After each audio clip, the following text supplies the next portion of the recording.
Now you should be able to hear everything. Okay, welcome back everybody to another episode of Front End Live. Today we are going to take a look at class versus function components in React and how we can make an API call with both of them. This was a task that you might get asked to do during an interview question, either live coding or to provide someone. So here is our base create React app. You can see that we have created it creates a functional component for us that returns. So let's open up the React documentation and go through a couple of differences here. So let's go to reactjs.org.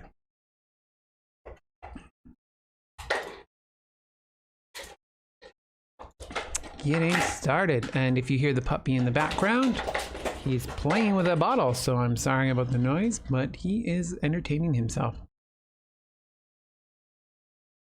Okay, so let's take a look at our main concepts. So we're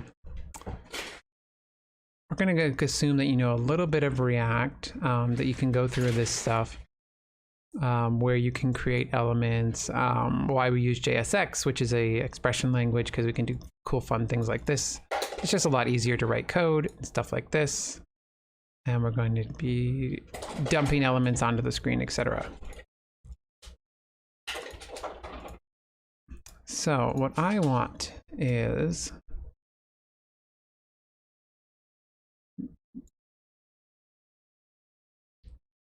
we will talk about hooks in a minute. There is an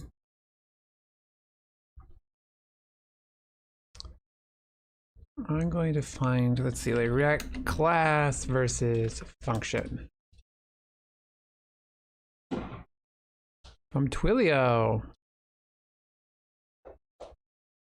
Obviously, yes, there will be a difference in our syntax. So here we have a much shorter syntax than this, where we have a class component that extends component. You'll see that props are passed differently. So in a functional component, we're going to use prop destructuring. Oh, yes, puppy. He dropped his toy under the couch. He will find a new toy shortly. And so you'll use prop destructuring, or you can send the entire props. However, most linters will say, please use destructuring. Versus here in a class component, you'll see that we create a constant and it's passed props. So anytime you use a class component, props are passed by default. If you're using a functional component, you're going to have to pass your props in. So you see there. Oh, puppy. You can find another one. Yeah. You want to come say hi? We're going to start this all over.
Good morning and welcome back to another episode of Front End Live with your host, James Wilkinson, a senior staff something or other developer for the last 12 years.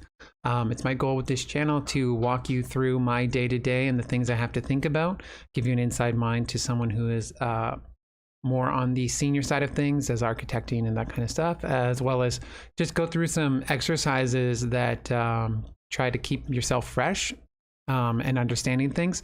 I try and aim this at beginners and seniors alike, everybody in there. I do have a brand new puppy, so you may hear him in the background. Don't worry, he is okay.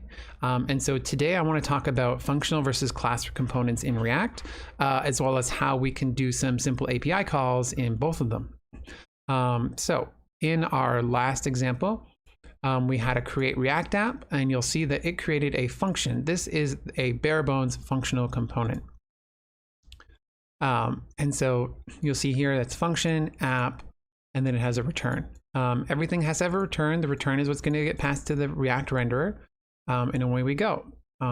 If I create a new component in a folder called components, so let's actually talk about file structure for a little bit. In React, they want you to make things as atomic as possible. So they suggest only one folder, and inside that folder, we're going to do, let's call this class API example. And so we're also using camel case to name our components. And so inside of here, we'll create a new file, and let's use our, so React class component, I believe. Oh, I have to save this first as a file. So this was, what did I name this as for our snippet to work? Class API example.js inside of our components folder, inside of our class API folder there. So React create class component tab. Okay. And then let's create another component called function API example.j. Oops, no, we're just making a folder inside of components. There we go. And then in here, we're going to make a new file called function API example.js. And here we're going to make React create a functional component.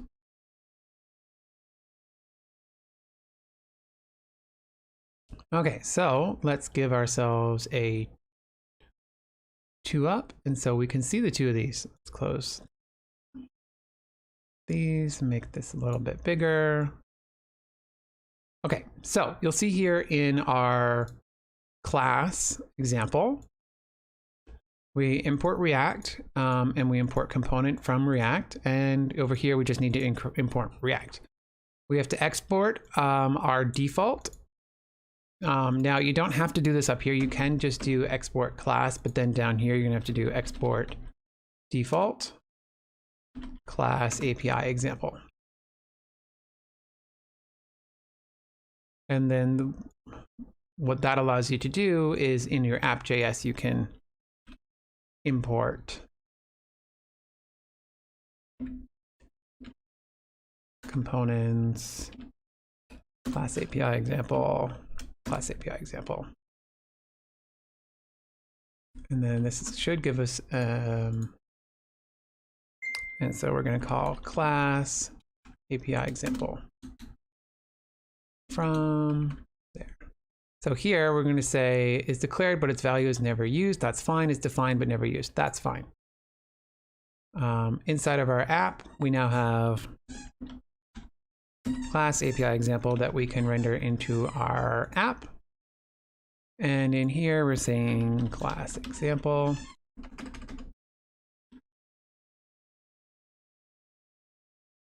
And let's open our terminal and start it up.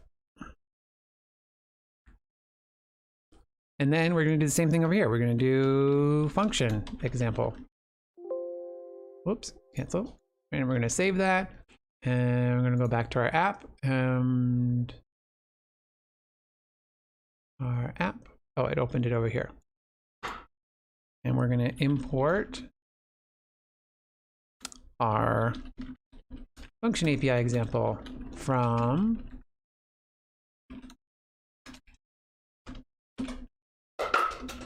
components, functional API example, functional API example.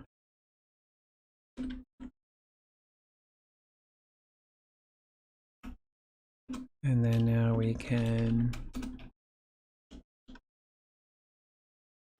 give ourselves a class. So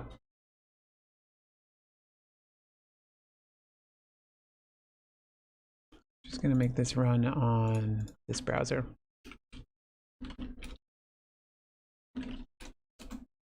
Okay, so we have our class example and our functional example. So we have just rendered two different types of components to the page. One is a class component and one is a functional component. So difference is obviously in the import, because we're extending a component, we're extending a class, we're doing class-based architecture. This is all about inheritance, whereas the functional-based one is all about kind of being atomic as possible. React's future is in these function components. So these are pretty base examples here. We don't have a linter installed, but if we did, the linter is probably going to complain that we don't have a constructor and everything for our props. So there's an awesome article here by Twilio about the differences between the two. So we talked about the rendering, right? So inside of a function component, you're just going to have a return statement, whereas inside of a class component, you're going to have a render function that then also has a return statement. Now we're going to go into props. So let's pass some props in. So in our app here, let's say title equals hi and title equals hello. So the structure for both of these is still the same. Now, remember in React, data flows down. So this is the parent component, and we're going to pass this data down. Inside of our class example and inside of our functional. So in the functional component, we use what's called prop destructuring. So you could pass it props, or you could pass it the destructuring. If you're using a linter, it's most likely going to tell you that this is an error and say that we want you to favor destructuring. So let's pass in the name of our prop here called, what did I call it? I think I called it title, right? Called title to our functional component. Now we have access to this. We don't have to do anything. We can just go ahead and say, replace this with an H1 of our title.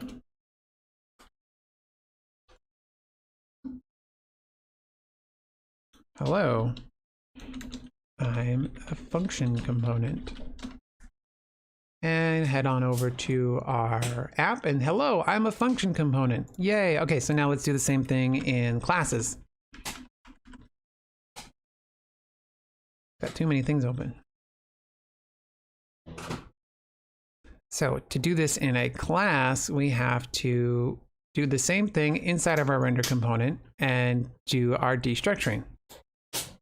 Every time you use a class, you have to use the statement, this statement. So, hi, I'm a class component. I'm classy. Component. And inside of our class component, above the return, we can make a new const for title. We use prop destructuring, so title equals this dot props.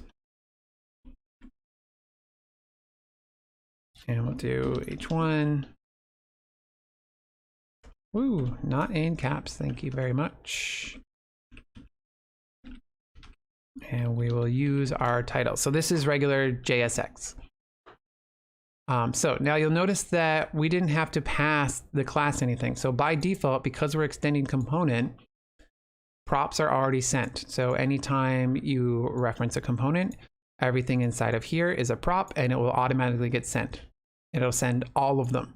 Functional component is, it's going to send all of them as well, but you've got to define them here to grab them. So now back to our example. It says, hi, I'm a class component. So we have successfully passed props in two different ways. Now, normally in a class component, you would have a constructor as well. So this is going to go into state. We'll come back to that in a minute. Our lifecycle methods. Let's actually just see what it says, because they didn't use a constructor. And normally a linter is going to ask you to have a constructor. But what the constructor does with a class component is, let's see here, we have a constructor.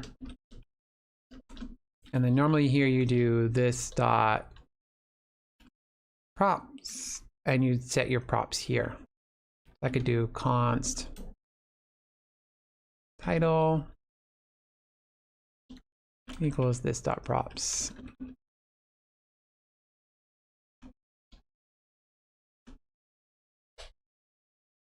Take this out of here. Now, if I do this, this instead becomes this dot title. Oh, I didn't put my super. And so the super, what that means is anything that's in here, run it. So super means run the parent class. So everything that's in component, run it. Assigned but never used. Sorry, I don't think I actually need this here. Oh, now we have title is not defined. Okay, so I actually had this right the first time. This does not go here. It goes here. And now this is saying a useless constructor. Okay, so we'll get rid of it. We don't need it. So now I'm confused. I can't remember when I need to use a constructor. When do you need to use a constructor in React? Only used for two purposes: initializing local state by assigning the object of this.state and binding event handler methods. Oh, right, that makes sense. My bad. So let's go take care of some state then. Back to our example here. In a functional component, we can use square braces to use the hook called useState. So I'm actually going to go over here, grab the hooks using the state hook. Because a hook always has a name and then a set name when you're doing use class. So I want to see, does this tell you where to, I just want to see if it's got the API example.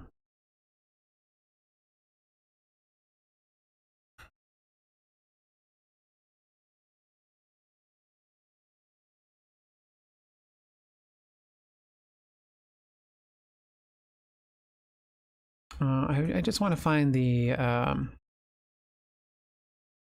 API for use state.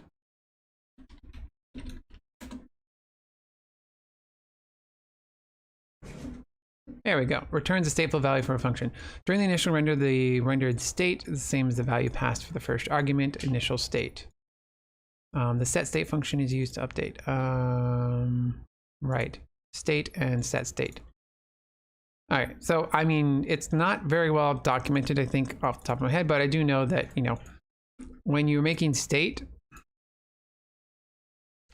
is this, I believe this is used outside of my return.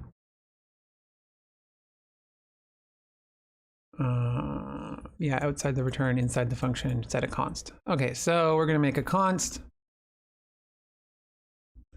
And we're gonna use curly brackets, and we're gonna say use state, which is a function. And then it's not, oops, I didn't want to peek the problem. I wanted to fix the problem. So we can quick fix, which is,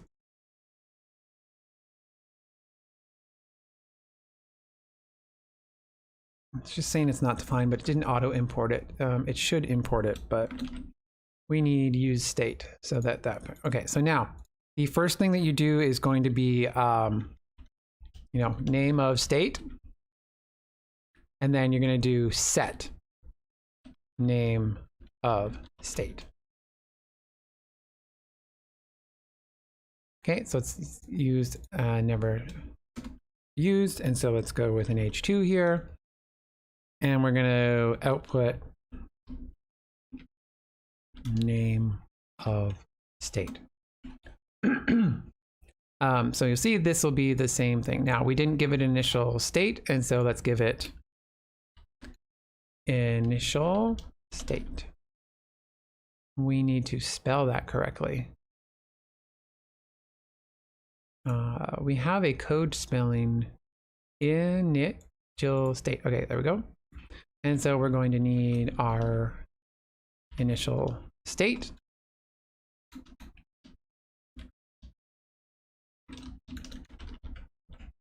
And we're going to say, hi, I'm state.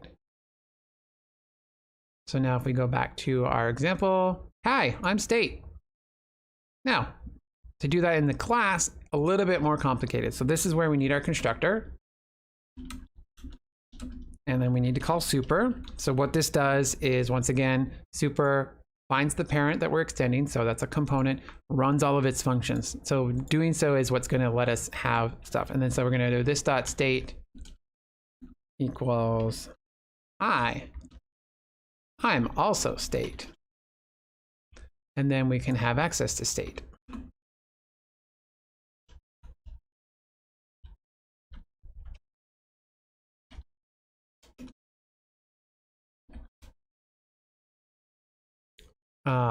Now see, we didn't name our state here and we named our state here. So that's a big difference. So this is a little bit more clear as to what you're accessing than this is.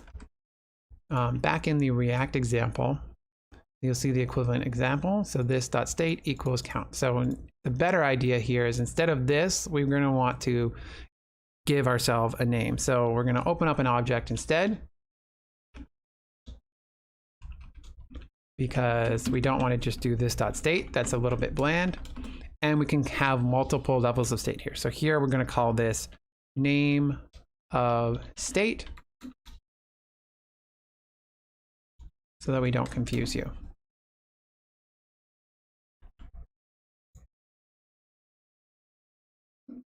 Oh, sorry, that is an object. And then we're going to go this dot state dot name of state.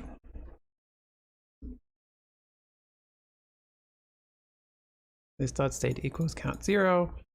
You clicked this dot state dot count times. Now that's a counter. So that's just accessing state. So now let's set some state. So here you're going to say, you're going to run a function, this dot set state.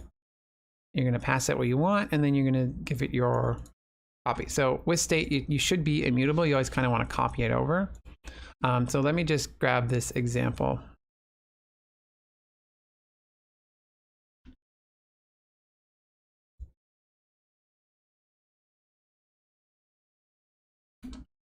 And add a new place of state. Okay, so now you see I copy pasted from the internet. My prettier isn't working. So this probably means we need to set it up to work with our file. So I believe that is, no, Control Shift P. That's not what I wanted.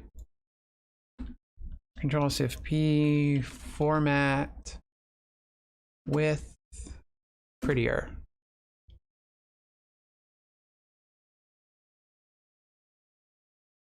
So now I believe that should, nope. Why is our prettier not working on save? I think we missed setting that up actually. So let's go to our settings, preferences, settings, extensions, prettier.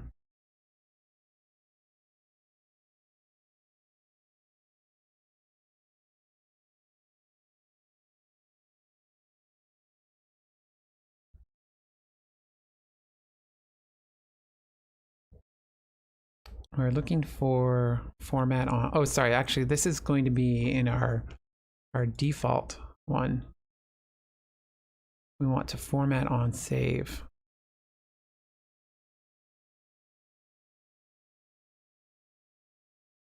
Format on save.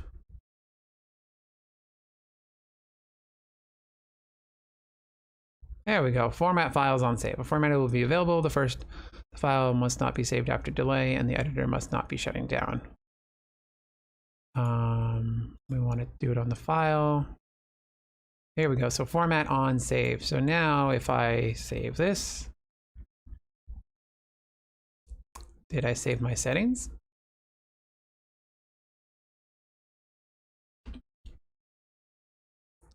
We're going to go with format. Prettier. Now if I tab this and save it again, nope. What's going on here?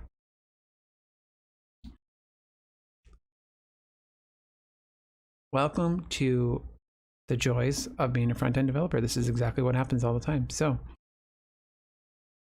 format, on, save. Format a file on save. A formatter will be available to file. Yes, that's what we want.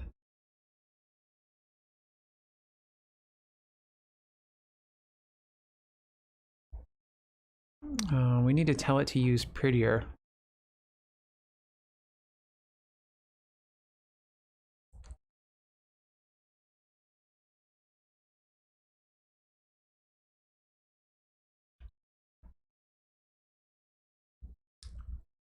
Extensions.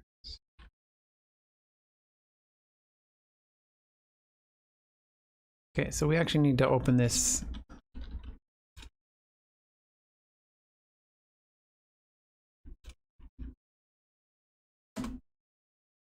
Editor format on save is true. Let's do VS Code prettier format on save. That's what we want. We need to enable it per language. That's what's going on.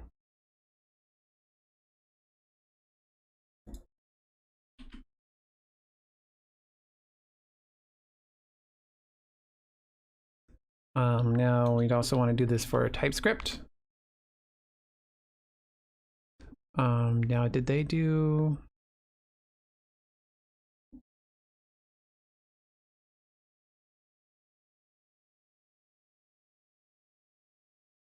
Let's also set this.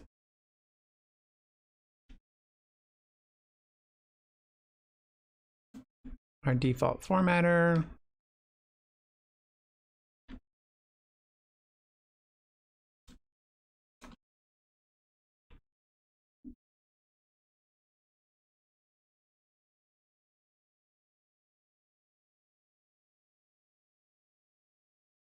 There we go. We want to format all of these things.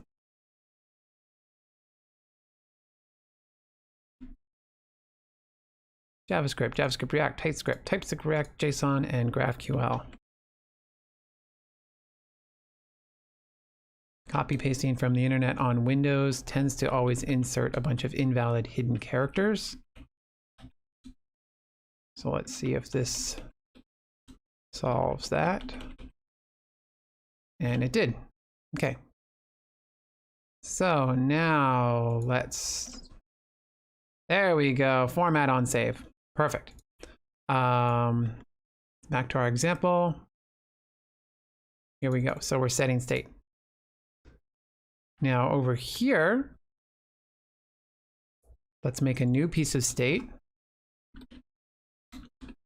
called count. And then for every named set of state, we also have to give it a state.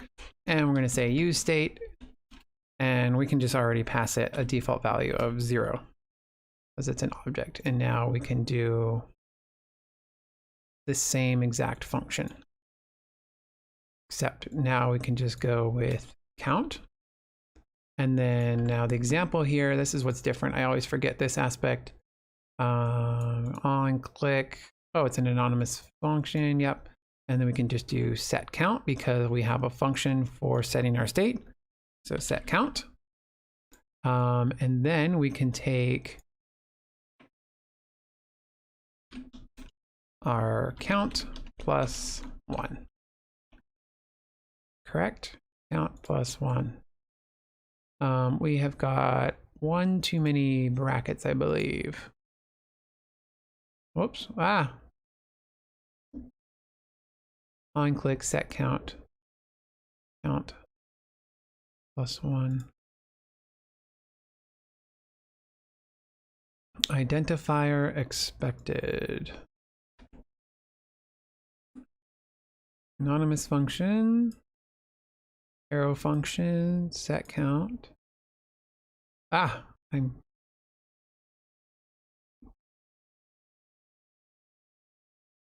Okay.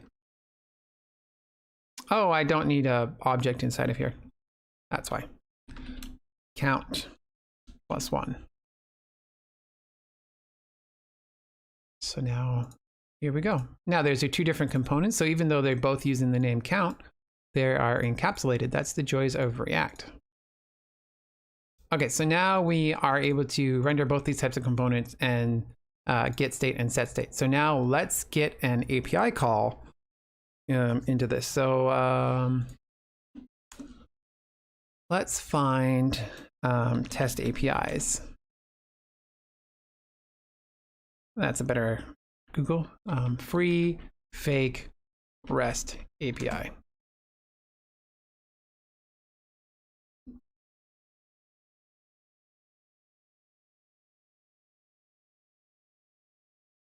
Looks pretty simple and nice to use. Okay, so now this is kind of cheating. I can literally just do this. Okay, so now with React, we want to make sure that we are doing this kind of in a synchronous fashion. Sorry, an asynchronous but synchronous fashion. So this one is using fetch. Fetch is the default browser stuff. So let's say we just threw this in here. What do you think is going to happen? A lot of nothing. We go back to our example, refresh our page, inspect it. Let's make this a little bit bigger. Our network calls. Let's look at just our XHR. And look, we got some data. Cool. So this function works and stuff, but now let's try and access that data, right? So let's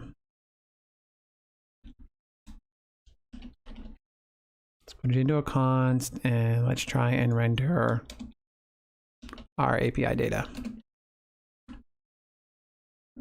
Oops, error. Uncaught objects are not valid as a React child found object. You're meant to render collection.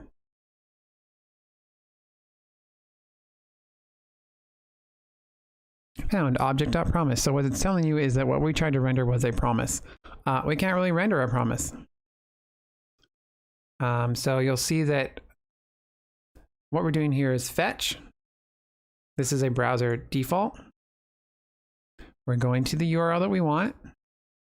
Then with the response, format it as JSON. Then with that JSON, console log the JSON. So what we did here doesn't do anything because all we did was create a promise. What we actually want here is JSON. So we're just gonna do JSON here. And then what we actually want is with that JSON, we want it to do this.json equals JSON.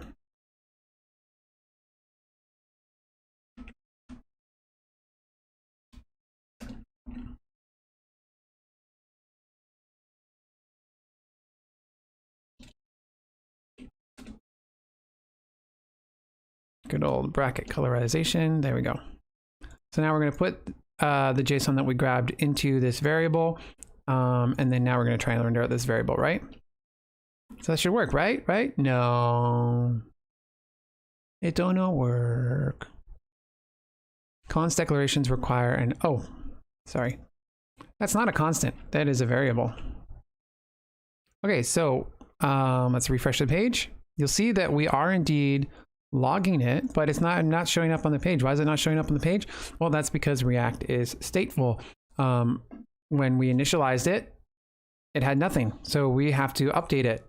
But React doesn't know how to update it if it's not inside of a prop or if it's not inside of a state. So we need to refactor this to put it into state. And let's say we want this to do this on load. So In order to do that, we're going to need to use a lifecycle hook. So this is state in functional component. So now let's do some lifecycle work. We're going to start with the component and then move to the function because it's a little bit, I'm more well-versed in the component side of things. So we have lifecycle hooks. And they live outside of our render statement, but are a part of the React component.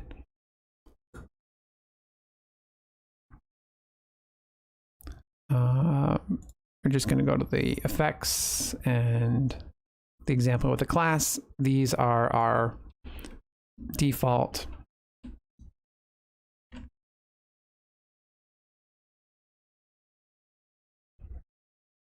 components. So component did mount and component did update.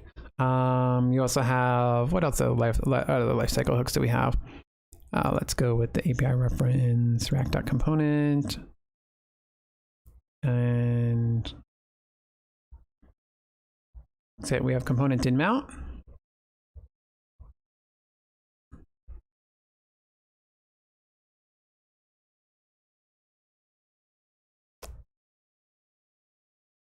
Yeah, state and lifecycle.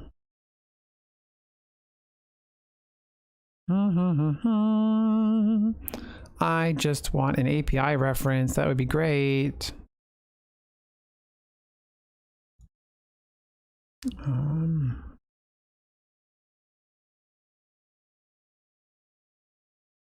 Lifecycle diagram has a cheat sheet. Oh, here we go. Okay, so we have component did mount, component did update, and component will unmount. Component.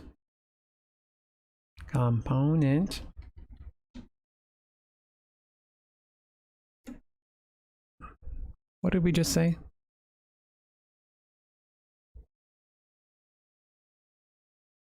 Component will unmount. So these are basic methods of this class that we can call. So now here we can take our fetch statement and put it into component did mount. So when we mount, we want to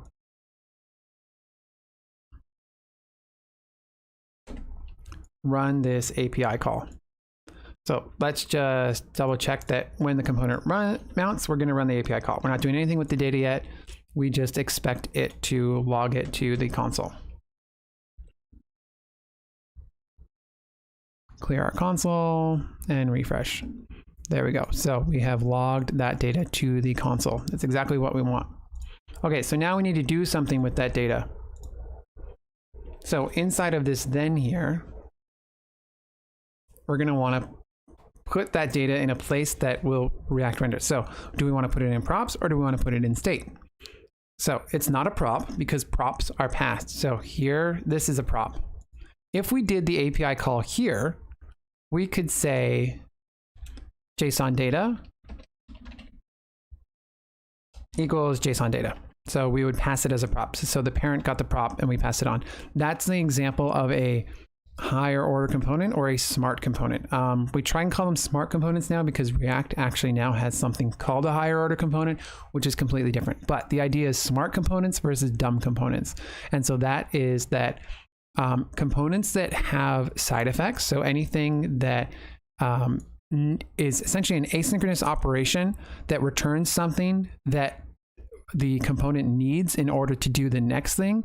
So it's actually asynchronous. So anything that is async that you need to be synchronous is a side effect. And so side effects should live in a smart component, and they should then pass the result of that side effect to a dumb component.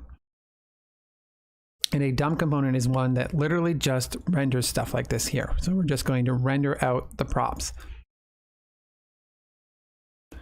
So we have the console being logged into JSON. So now let's do state. What is this API that we are using? What's it returning? A user ID, an ID, a title, and whether or not it was completed. So this is a to-do app, free fake API for testing. So let's say to-dos.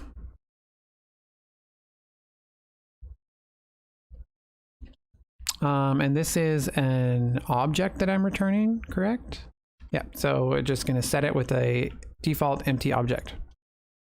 And so now we're going to render to-dos.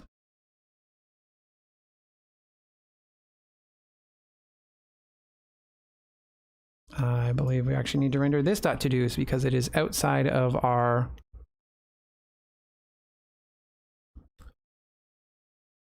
oh, sorry, nope, we're rendering state. This .state .todos is what we want. Let's wrap this in a paragraph tag.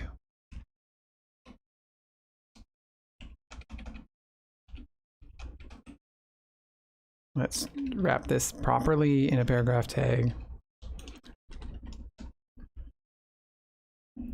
And so in our example, whoops, we've got some errors. Objects are not valid as a React child.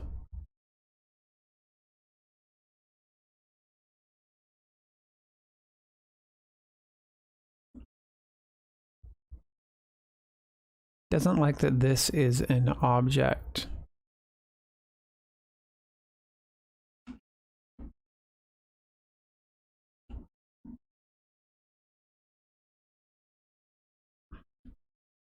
Okay, there we go. So to-dos, and it's empty. So now when this is done, we're going to push it to state. So this .state .todos equals JSON. So this one, we're just going to replace it.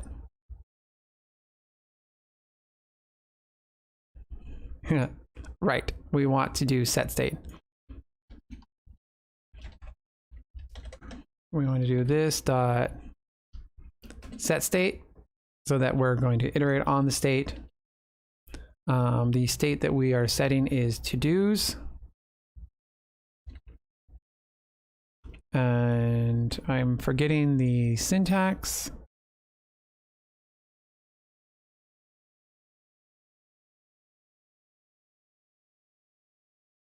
This dot set state, right, okay. This dot set state, we are going to set our to-dos state to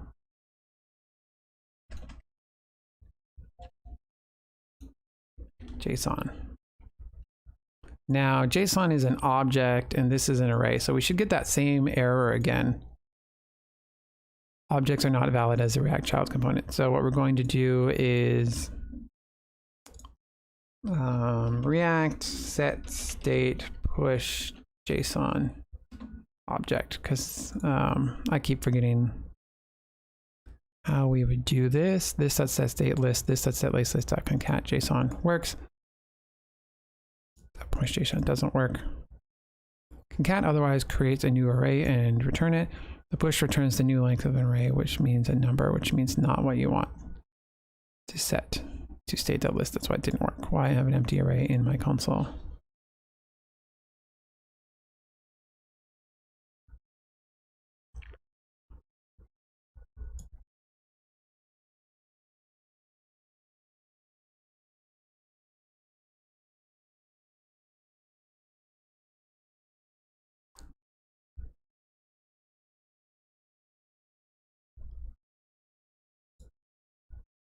React set state from API. I'm blanking on what I'm supposed to do. Ooh, this is a plural site course.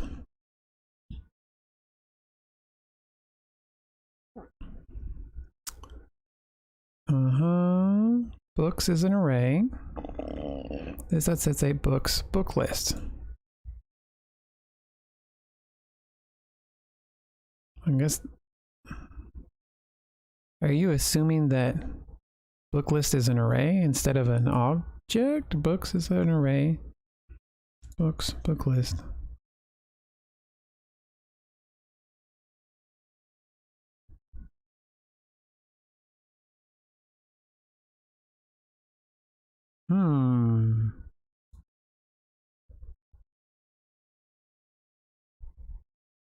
This is where I would like an example of its API response. This is kind of why I don't like a lot of tutorials, is that, you know, it's set up to work in a perfect world, right?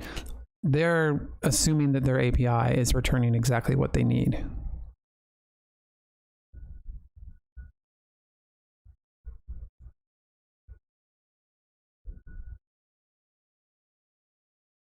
As our to-dos are our JSON. Our JSON is an object that we need to put inside of there.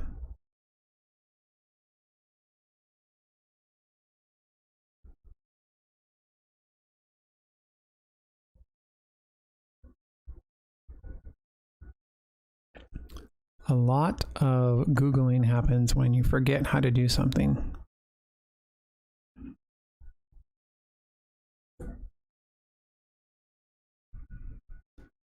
Data flow and avoid state the max.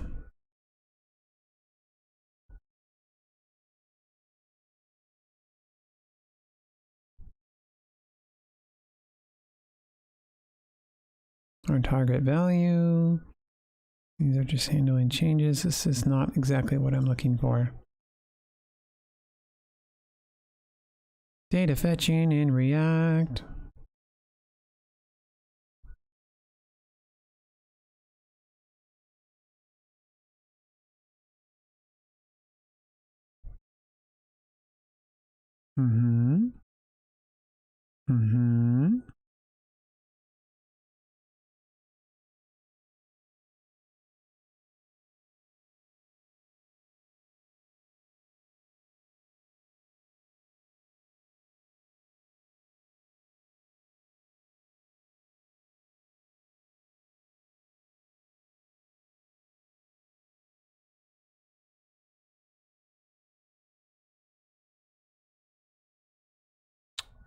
Huh.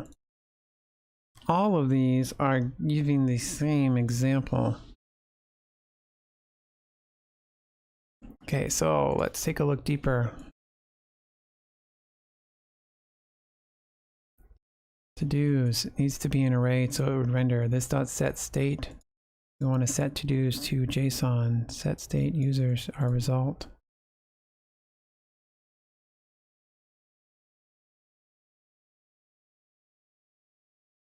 Objects are not valid as React child. Found object with keys, user ID, ID, title completed.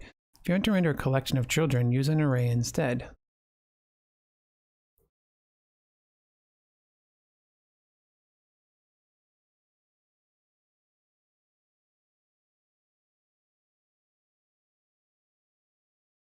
Oh, this actually might be an API issue. So let's take a look at this API. Is it returning an object? Oh, right. I need to, I believe, format this as JSON.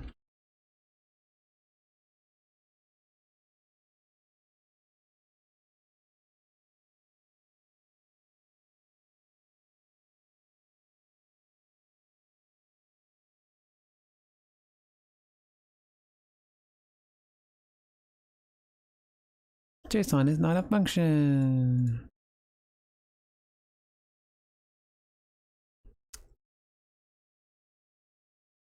Wow, I'm completely forgetting how to write a API.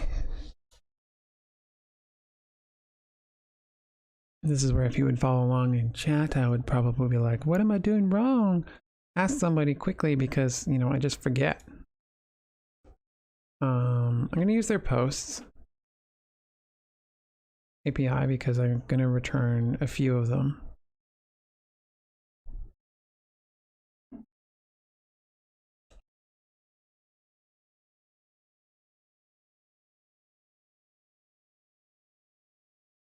Okay, so objects are not valid as React children. Let's Google this error.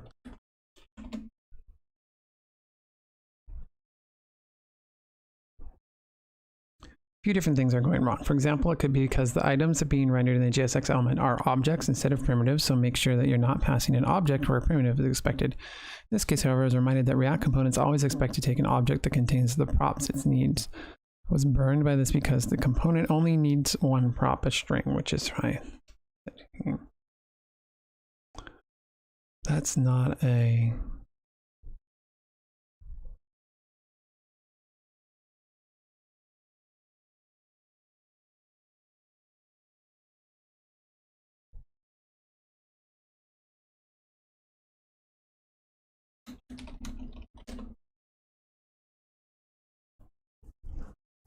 Not a valid React child component. Oh my lord, people in their ad blockers.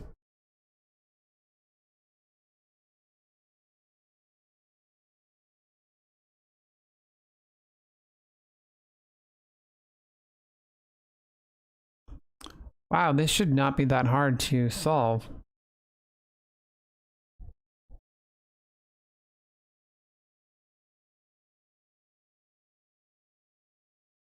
They're using Axios to get their response. What's wrong with my response?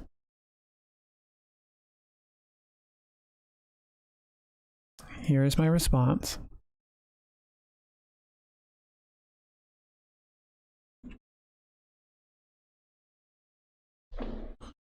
Oh, I'm already converting it to JSON here. Oh, I'm double converting it. This is probably actually why. Okay, so let's do a fetch first. Fetch. Then, let's go to the fetch API.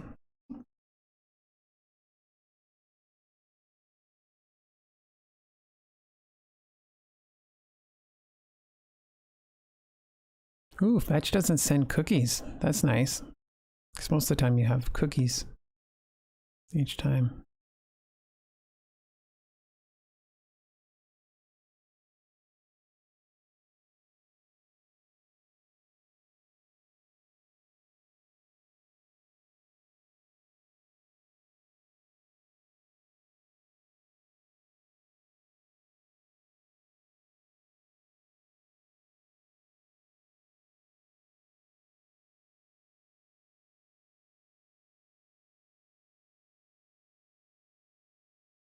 Okay, so then we get a response. And let's do this dot set state to-dos to response.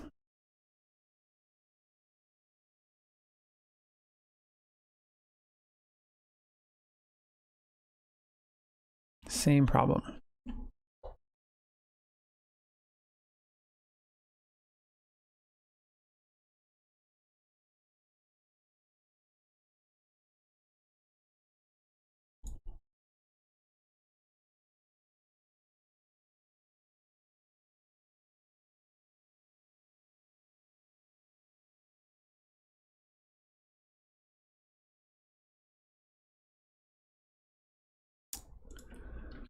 Let's do React fetch example.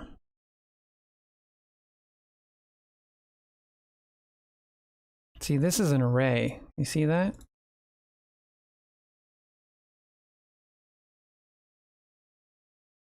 So it wants us to convert our response to JSON. So dot then do a response. Oh, that's not what I wanted to do. You know, then we go response equal, or what the hell am I doing? Response.json.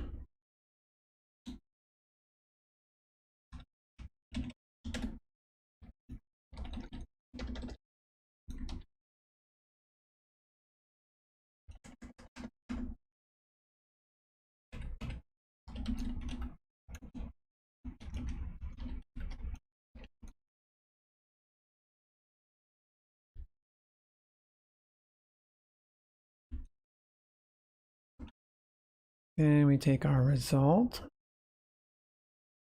Items, result.items. You see we got result.items, which is an array. Yeah, so this is a problem with our API formatting. So what we had was right. Sorry, I need the syntax. Response. What we want to do with it. So now the problem is that the API we're using doesn't have an index. Actually, this one has an index. This one is arrays. The other one wasn't arrays. We want to set state items of result. So what we're going to need to do is this dot set state of to-dos to JSON 0, I believe is what I want. Unexpected token.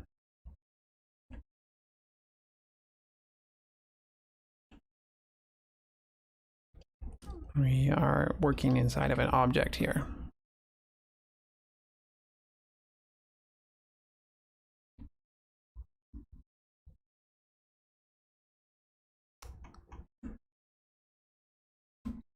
Console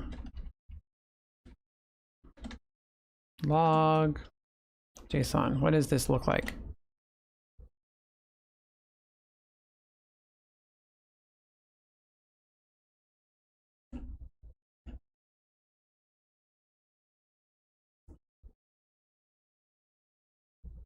What does our network request look like?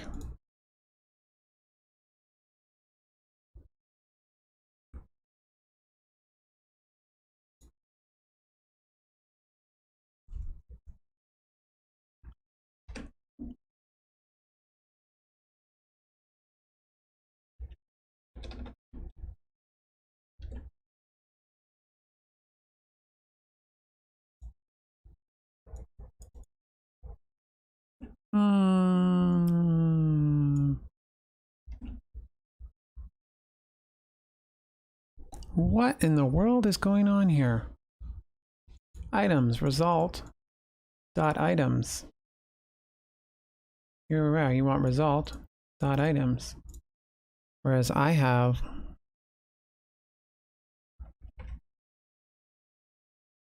a straight up result. You'll see here my network for posts returns an array of objects, which is exactly what I want to put into state. This is an array.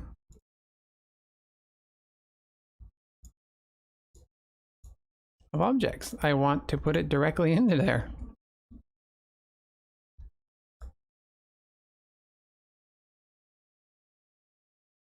Why are you finding an object?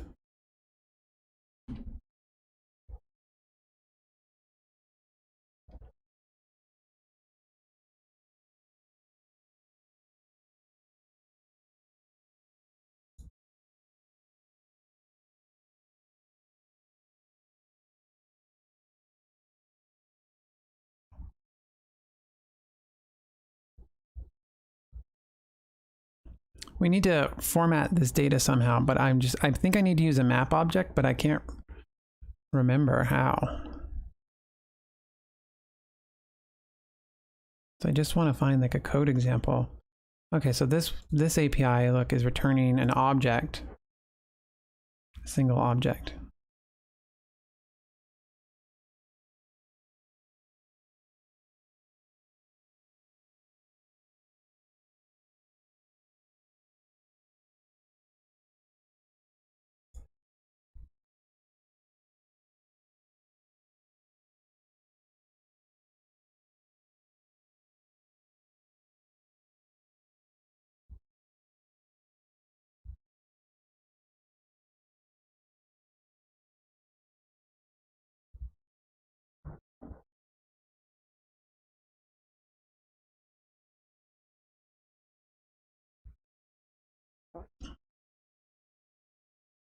Oh, is this actually a return problem?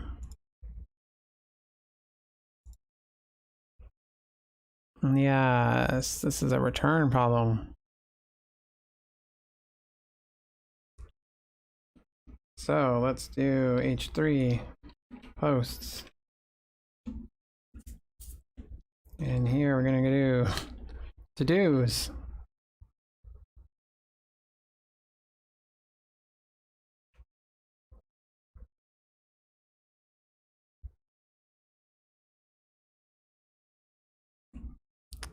Yeah, I knew I needed to do a map, just where? Map to-dos. To-dos.map to-do. Oh, no, we're making a new function. So to-dos dot map, which is a function. And then the to-do. There we go. Let's get this formatted. To-dos. But actually this is gonna be this dot state dot to-dos dot map to do each to do. There we go.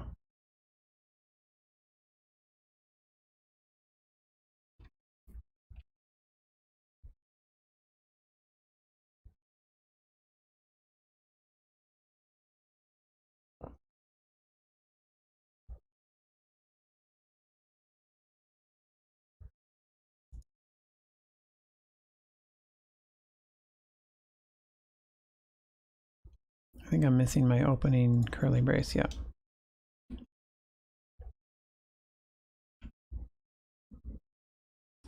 Return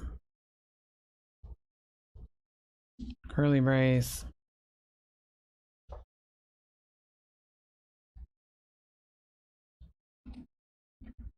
Oh, there we go. Okay. So our to-do in our console has user ID, ID, title, and body. So we've got to-do.id. We've got to-do.title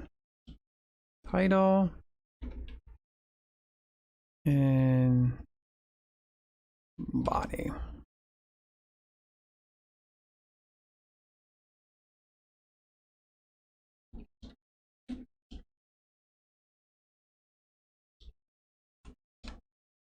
That was rough. That is my life. Realizing that you're looking for an error in the completely wrong spot. There we go. Look at all of that lovely data.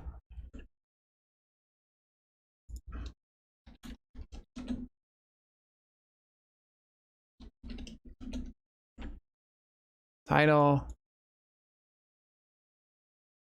Where's the body?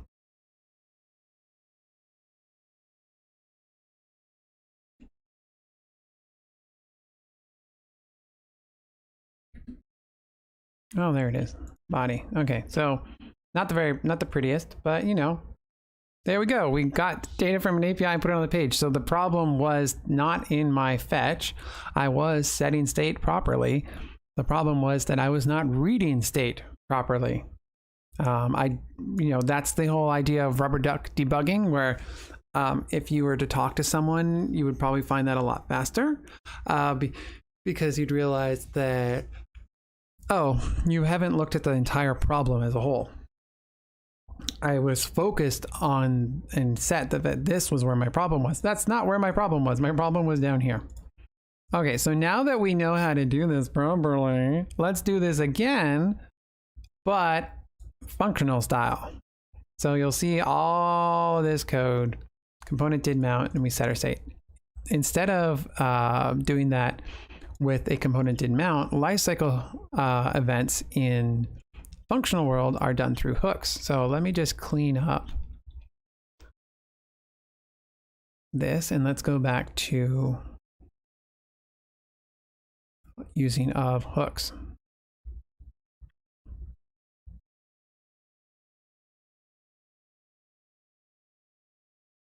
So lifecycle mount of component did mount is called right after the first render completes. There used to be a component will mount that happens before the first render, but that doesn't exist anymore. We replace component did mount with use effect. So functional component react.use effect. And let's go over here as well to our hooks and using the effect hook. So this is where we can do the same thing. So use effect. Look at that. We need to import it.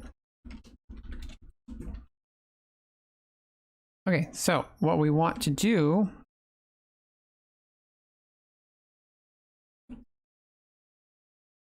is all of this stuff here.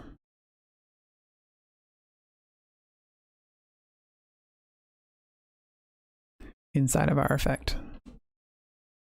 So our effect will be a fetch, and it needs to do a set state. Now, we know that set state is not done that way, so we need to make a piece of state. So const to-dos and set to-dos equals use state, and this will be an empty array by default. Let's grab our post section again. This is exactly the same. I just want to go to the end of my line. Would be great. And instead of this dot state, it'll just be to-dos dot map to do, because we have to-dos up here. Now set to-dos over here, we're going to do set set to-dos, and I think I'm just going to pass the object, right?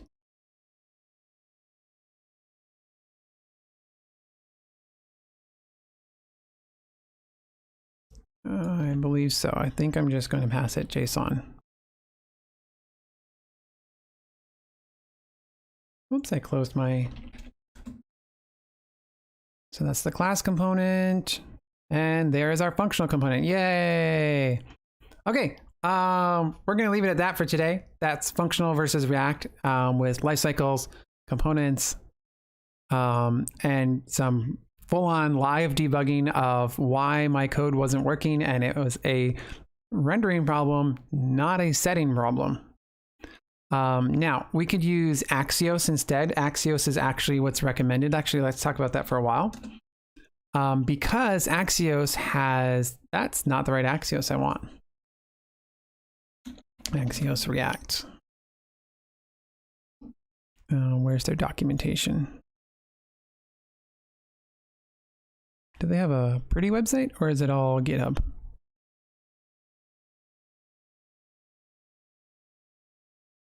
But Axios has a bunch of really cool features like caching. So if you're making an application that is performant or making the same API call over and over again, you can do some caching so that you are doing this a little bit less, making less API calls, faster returns on data. Like, why do you need to get the same data over and over again, right? But works the same way. You do a get, and then you get your response, and then you format your response. We also didn't talk about error handling, and we didn't talk about tests. With these, we didn't talk about how you test an effect or how you test a class. Now, testing the class is kind of a little bit easier because you can reference the components just as they are. Testing hooks is different and has its own entire rules for it. Testing React hooks. So we're testing React library, testing library.com.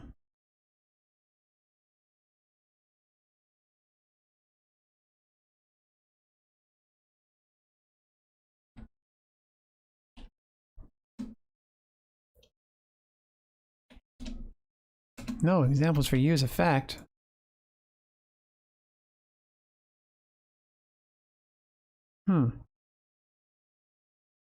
I'd have to get back to you on that part. I actually don't know how I would test it, so I'd have to look it up. But we'll do that in another time, because we are at, I don't even know where the stream counter time is. We're at 1 hour and 12 minutes, so that's a good enough show for today. But we managed to make a passed props to a class component and to a functional component. We did localize state to a functional component and a class component. And then we did an API call that updates state in a class component and in a functional component. Now, the only difference here is if you were to do this as props and smart and dumb components, we would make the API call here in our app.js.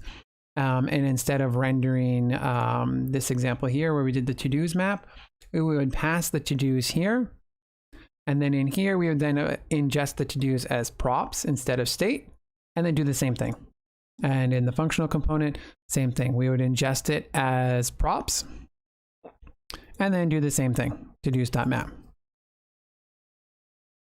I hope you enjoyed.